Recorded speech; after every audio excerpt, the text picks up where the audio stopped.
Give us a minute.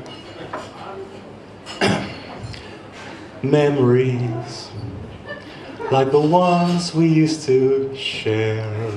I was speaking to the wife's mother the other week, and she said to me, I said to her, you great, ugly, fat, interfering old cow.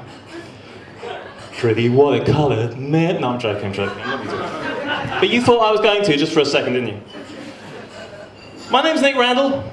This is a comedy prop, by the way. It's got nothing to do with anything, just ignore it. I'm just wearing it to make myself feel more secure. My name's Nick Randall, and I've got the biggest dick in show business. Come on, give it up! Woo! No, it's true, it's absolutely true. If you don't believe me, check out last Thursday's theatre column in the London Light. Nick Randall, the biggest dick in show business. Thank you. It's one of the many plaudits I received for a cutting-edge, radical, inspirational new production of Ibsen's Peer Gynt, directed by Peter Hall, in which I was cast as back-end of pantomime horse. Oh yes. Well, I said it was radical, it was a bit different. It's not in the original text, surprisingly enough, but there we go. So I was actually upgraded. I was supposed to be, wait for it, turd exiting back-end of pantomime horse. I was quite proud of that. I'll take these off. But the problem was there was problems with the animatronics, you know, and the turd outfits were supplied in child size. I mean, that was it. I mean, what's the point of having, you know, a comedy turd organisation that produces things for theatre if they're just bloody, you know, child size? At least grade them up a bit. You might have Draft Man playing Act 5, Scene 3, Julius Caesar, turd coming out of his arse. And finally, the most important problem was I was having problems with my motivation. You know, where was I going? Where had I come from? Well, I actually knew the answer to both of those, but obviously it was, you know, it wasn't particularly good. But anyway, fantastic thing happened. The guy playing back-end of pantomime horse, are you following all this? Had a severe skin complaint, and he had to go. So I jumped straight in his skin, and I tell you, mates, I have never looked back at all. I really haven't. And my ass work was pretty horny, I'll tell you. It was like sort of Dobbin Rent-A-Ghost, but with a bit of attitude and, you know, quite a few drugs as well. And I thought it was fantastic. It was a showstopper, basically. Well, it actually stopped the show. The crew loved it. The crew loved the show. If the crew loves it, then, you know, it's got to be good. But no, 7 people in London decided it was no good, so they closed the show. That wasn't the critics, that was the audience. So,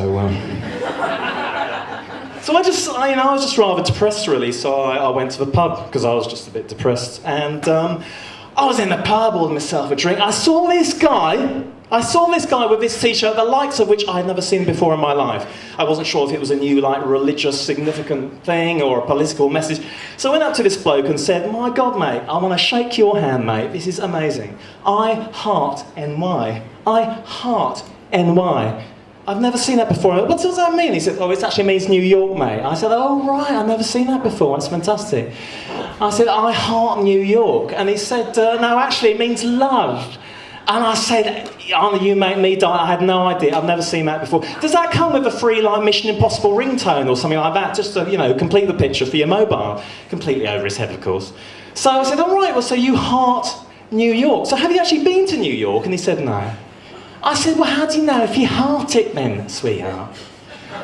So anyway, so I said to him, I just try to crank this conversation up a bit because he was really getting on my tits. So I said to him, so where do you come from?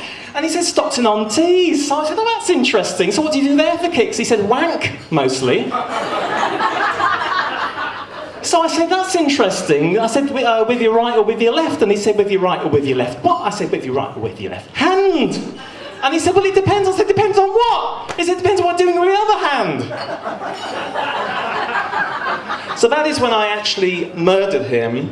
I just grabbed the nearest sort of ornament nearby on the pub and swung it across with a cry of, Tracy Bow! And he was dead. There was blood everywhere. And it actually improved the t-shirt quite a lot. I was quite impressed with that. I stepped over his fresh corpse to get a drink, and the funniest thing was, nobody in the pub noticed. And do you know why that is? Because I'm making all this up. No, I'm not. No, stick with me. It could get reasonably exciting. So anyway, I got another drink, came back. This bloke comes up to me. This geezer come up to me, and he's having a good chat. He's talking about the footy. He's talking about the latest car designs for 2007, about the Golf, and then fuck me sideways with a fucking barge pole. Only 10 minutes in the conversation, he says to me, "So you're going to suck my cock or what tonight?" I said, "Excuse me." He said, "Are you deaf or something? You're going to suck my cock tonight or what?" I was just about to punch his fucking lights out when I realised, stupidly, that I was in a gay bar, wearing nothing but a leather thong, had been gay all my life, and had come there specifically to suck somebody's cock.